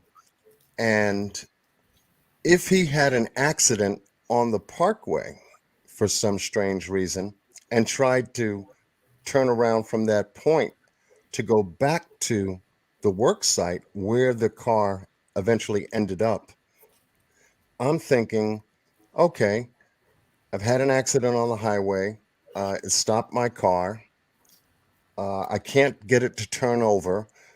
And as frantically as most people who have a car accident, they're exchanging information and then they try to get in their car and try to turn it over, nothing's happening, turn it over, nothing's happening. Based on the 46 attempts to turn that car over after or during that time the car had crashed. And this is just my thinking. Maybe this is when he tried to turn the car over and then got it to start, tried to go back to the work site, didn't make it all the way there, and ended up in the ravine somewhere. So one, I'm thinking if I'm in a car accident, I'm going to make a phone call. Mr. Robinson, was his phone checked for any kind of phone calls or messages that he may have tried to make during his time that the car was out? His phone has been analyzed thoroughly by our office. We haven't had a forensic deep cleansing of it, but it was analyzed pretty thoroughly. David has it now. He needed it for some business to take care of. But when we had possession of it, we did pretty thorough analysis, and there were no after his contact with the Ken at the well. Ken was guiding him in there via phone on how to get there as he was coming from Verado. After that communication, there's no more communication from Daniel. Wow. Okay. There's numerous texts and calls coming into him, but they're all unanswered. Interesting. Okay. And was the Buckeye Police Department asked whether there were any vehicle incident reports on the 23rd involving any red vehicles ever made? Were there any inquiries ever made to them regarding that? It's been brought to their attention. What they did with that information, we don't know. They don't communicate with us. The red paint transfer on the vehicle is not enough to say it was a red vehicle that he struck or struck his vehicle. It's a small amount. When vehicles collide, they leave a lot of paint transfer behind on both of them. And in this instance, This could be something as small as a pipe, a bat. It could be from the recovery truck, the tow truck pulling it out of the ravine. We just don't know. Right. Buckeye wasn't even aware of it. That tells you how thorough their examination was. Wow. There's not enough. Insane. There's not enough paint to chip off and have analyzed. You need a larger portion. It is a very small amount. But it leads me to believe, and based on my experience and training, that it's not a vehicle that left that red paint on there. You think it was there like prior to the whole incident, or? No, I don't. I really don't. His vehicle was immaculate. I mean, he had in the back of his car, still does, a bag full of microfiber rags to wipe the car down, and every Armor All product to clean a car. So he was meticulous about that vehicle. Got it. Well, yeah, because he got out of that little hoopty he was rolling. Dad taught him how to fix up, and he upgraded. So he upgraded, and he was proud of that upgrade. Yeah, I can see that. Yeah. So somehow something red hit his vehicle, but you don't think something red made contact with it. It was not a vehicle. It's not enough paint to say it was a vehicle. Got it. Understood. Oh my God. John, I got questions, so I'm just waiting to make sure I don't jump in on you, because I still gotta pick Jeff's brain a little bit. Right. I'm also recognizing Mr. Robinson's time. He does have another meeting to go to. Not unless you're good to stay, Mr. Robinson. Oh yeah, I still have that meeting. Oh, okay. So what we'll do is, because we're going to be doing an open discussion on this case at 10 o'clock p.m. tonight, we're going to continue digging into the information. The both of you are welcome back if you'd like to join us, and we can continue going over some of the areas and some of the information I wanted to share, just for, note taking and things of that nature. If it helps, great. I'm just looking at it like you are, and hoping that the information that I'm looking at from the perspective of searching for Daniel as a parent, and just as a concerned citizen, would be able to get this information over to you. And if it helps, by all means, that's what we're here to do. Also, to go over your website, we want to go over information there as to how people can to help or support your efforts in finding Daniel, as well as any questions that the chat may want to pose at that time in relations to the case itself. You mean in the next one, right? In the next live call, Q Square. We do a Q Square every week, and we're going to continue the discussion there. So Jeff won't be there. I've got to get these two questions in. They're important and critical to me being able to tell Daniel's story, which is what I do, Mr. Robinson. I just try to tell his story. So getting to know as much as I can straight from, as they say, the horse's mouth. This is everything for me. So I want to understand two things about the accident. Because I know since you came out, since I first saw you, I think a month or so ago, you came out basically calling what we call bullshit. You were like, no, this don't look right. It was staged and all that. So how do you stage this to where the vehicle ignition cycles 46 times? That's my first question. How does that happen? Well, if you crash a vehicle, let's play for instance here. Let's say Daniel found a remote spot to take a nap because he was tired and before he drove all the way back home. And somebody stumbled across him, the wrong person, and they did whatever they're going to do, and they decide, well, let's joyride in his vehicle. Let's do it. Let's go out and treat it as if it's an off-road 4x. And you hit something hard enough to deploy the airbags. Well, you just let's keep going until the wheels fall off this thing. So they literally driving. That's a for instance. Yeah, I'm not saying that's what happened. Gotcha. But that's how you can do it. You can still drive a vehicle after the airbags are deployed. People do it all the time. Sometimes people without insurance, they'll just cut the airbags off and continue to drive them. Oh my God. But it's difficult with the actual bags still there, but they did it. And to go back to John's analysis of the 11-mile radius, we looked into that thoroughly. Now, it doesn't necessarily indicate that there was an 11-mile distance between the first accident and ended up in the ravine. That could have been back and forth on those dirt roads. Like, it could have been in circles for an hour. You know what I mean? It could have. There's a lot of ways that 11 miles could have added up on that vehicle without being 11 miles away. So we got to look into all that. The impact that deployed the airbags was something low and below the bumper line. So that tells me it probably happened in the desert. It doesn't look like metal on metal contact, which you would see if it hit a car.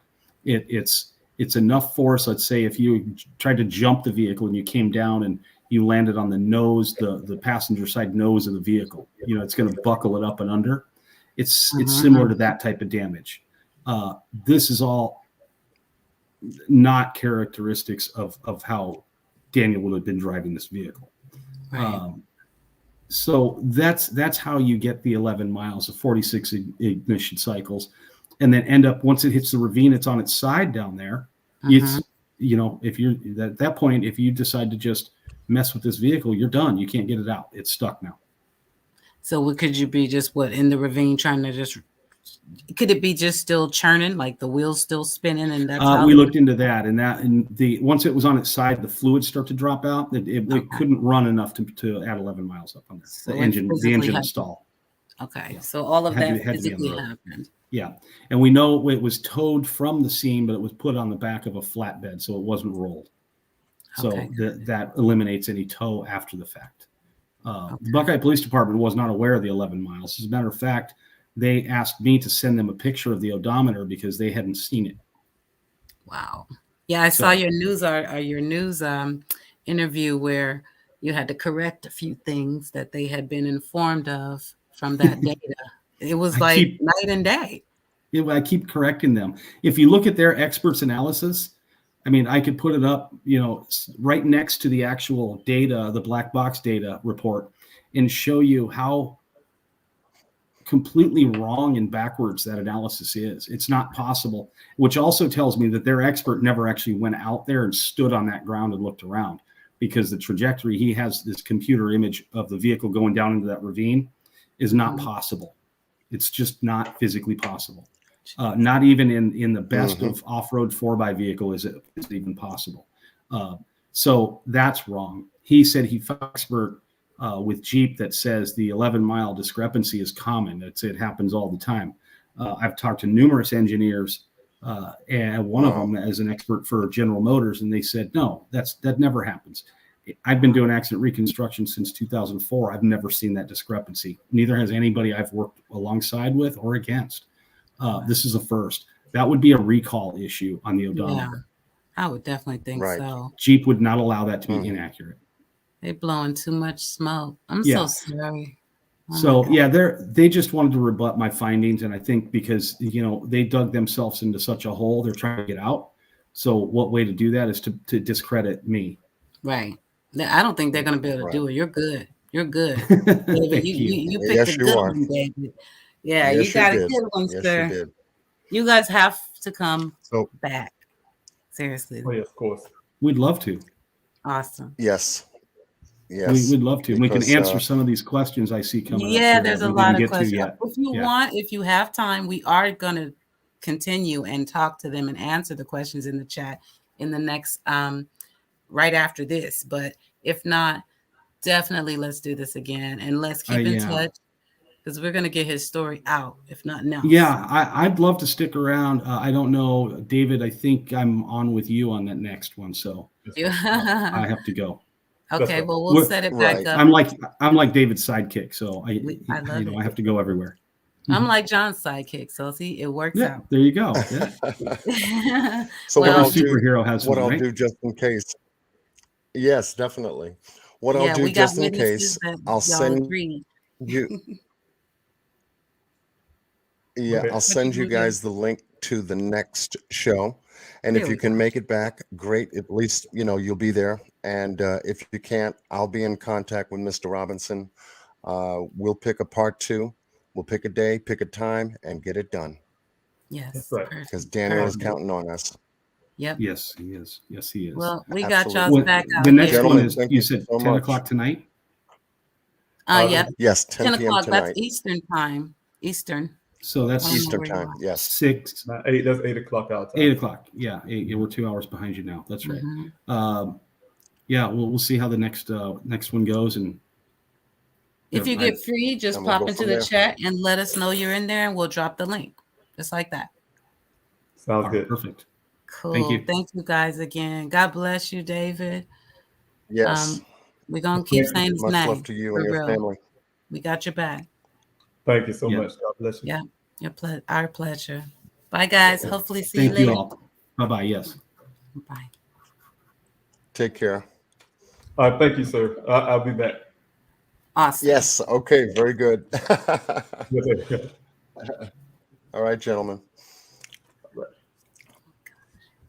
Hit it again, John. Okay. Got it. Do we have to log out and log back in for? How does this work? I forget. To switch Well, over to another live or what?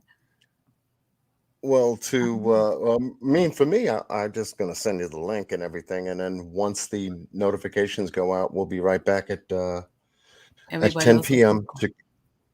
to continue our discussion of the Daniel Robinson case. We've got a whole lot more to share. We've got a lot more commentary. Your questions will be a part of that live discussion, interact with you. And if both Mr. Robinson and Mr. Grath can join us again, then we'll be able to really do a power talk. Yes. That was awesome. Awesome. What a I little know. dream come true. Say his name. Yes, most certainly. And for those of you that will be coming back to join us and everything, I won't have so much, I believe, of an issue. I think just running the Google Earth Oh, awesome. sometimes does that.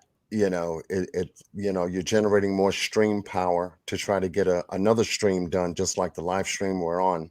So it does give that lag time pitch, so to speak. So I hope it wasn't too bad. I hope we were able to cover just some of the information that was important over to Mr. Robinson and Mr. Grath. Yeah, no, it wasn't too bad. It wasn't at Yeah. all. I think it was awesome. It was so awesome. And right before David left, he did write into private chat and say, Oh, I'll come after my next interview. So hopefully he'll be able to make it. If they don't beautiful. keep him forever, if they let him go. But yeah, Oh, we'll be here. This is We'll true. be here. What am I talking about? Like you like to go to bed or something, you know? Yeah, right. On you. So what we doing in the meantime? We going to get whipped cream and cocoa and stuff, and we meeting back up in an hour? Yeah, we'll meet Or back is it up in an hour. 1 hour, right? 1 hour. Yeah, we'll definitely meet back up in an hour. And All right, this way, all right. you're able to maybe grab a bite to eat. Grab a bite to eat, and folks can, I guess, stay in the Kinda lounge. Yeah, y'all stretch it out. Y'all let somebody know about this video. Please share. Please say his name. Creators watching now or later, please say his name. Please tell his Yes. story. Needs to be Yes. out there. There is foul play. I'ma say it. I know they may not be able to, but come on, man. No, I agree. Come on, It's man. a lot of Something's right. a lot of damage and a lot of unanswered questions, and how the many. police department is handling the investigation and how Mhm. people are communicating tells you a lot. Right. That says a lot's going on. You can't do that. You're playing with somebody's baby. Do you? I wonder how David and like Carmen Bolden. I wonder how any of these parents that really give a damn Dealing how with they it, right? how they keep it together. How do you keep from not going the hell off when people dragging their foot and acting like they don't care, knowing if it was their child, it would be different? Right. Ooh, how do you keep it together? And it was also mentioned too, in comparison to the Gabby Petito case, how much coverage, how much activity that case got. And pretty much both of these cases were running at the same time. And yet one case had more exposure than the other. And you know, I don't think that's right. It's definitely not right. I mean, There's something wrong there, you know. So, you know, if it's exposure is the name of the game, and if one person's treated more so than the other, something's got to be straightened out. Period. Most certainly. In the meantime, they got us, and we have voices, and we have fingers, and we can push a button that says share, and all of y'all can share with all of your friends on all of your other channels, and hopefully the stir can get a reaction, because that's all we got is public outcry. In the meantime, we're going to talk more about their website and stuff, but I did drop the link because you can also volunteer, and you can most certainly donate and help if you can. And they have it all set up so smooth on their website. If you didn't see the link, we're going to show you and go over it in Q Squared. But we want to help them. And yes, we're going to do what we can. That's why we're here. That's why we're here. And so with that said, folks, join us for Q Square. You don't want to miss it. 1 We're hour. going to be covering, that's right. We're going to be covering the Daniel Robinson case, full blast, with no time limit. You know how we roll here. We could go for a couple of, we could go and run the clock. For those that have been with us, know that. Right, right, for real. Randy, good question. We'll ask. We'll talk about it. Thank you for sharing, Glitter. Yes. Y'all get out of here. Go get a snack. You only got an hour. Go, go, go, go. Take us to heaven, John. Let's go. Yeah. Absolutely. And I want to thank all the moderators in blue for holding the chat room down. Mr. Boss Blake, Mr. Randy. Don't want to miss anybody. Up in the house. We've got Aquahoma in the house. We've got let's see. In the house. Yes, I saw Dr. Latina in the house too. Doctora. Yes, Doctora Latina. Oh, there's the queen. She's still in the building. Like, yeah. Okay. Don't get started. We going through this or what? AP, Teresa, Leanne, Anna. Yup, another Maria. Hey, yeah. Oh, John's going to start calling names. No, I'm not. We're going to take our break and come on back, and then we do our thing. I'll try to go to heaven. One love, boss man. One love. That was awesome, John. Great work, as always. I'll see you in a minute. Yes, but of course. But of course, you have to say it like a French man or something. Right? Yes, like saying Great Poupon. Oh, Lord. That commercial I haven't seen in a long time. Pardon me. Would you happen to have some Great Poupon? Yes. All right. We'll see y'all in a little bit. Get ready. It feels like heaven when I look in your eyes. Something's coming over me. And there's nothing that could ever divide us. It's so simple. In darkness you're glowing. In hardships you're more than I need. And you make it seem like it's heaven. Relationship after relationship. Until I met you I was taking trips. Highs and lows, the skies and those.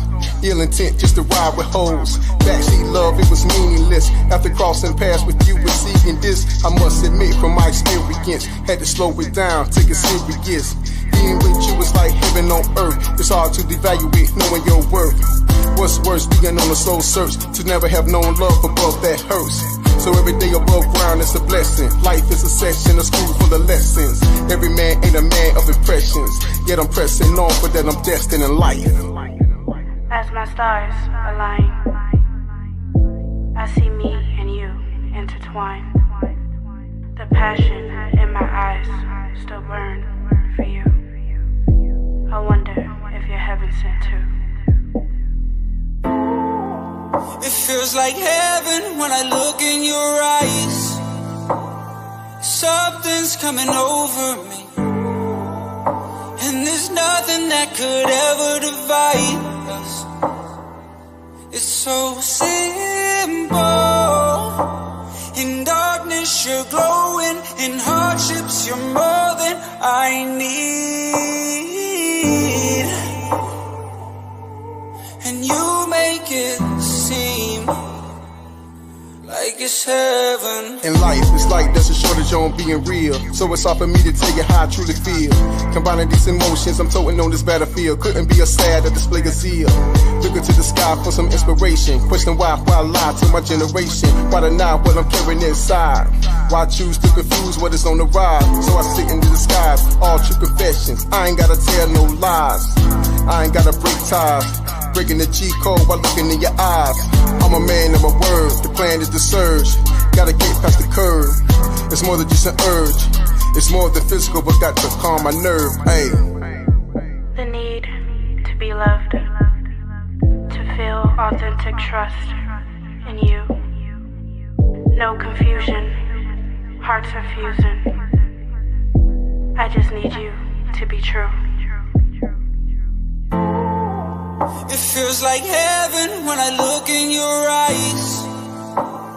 Something's coming over me, and there's nothing that could ever divide us. It's so simple. In darkness you're glowing, in hardships you're more than I need. And you make it seem like it's heaven.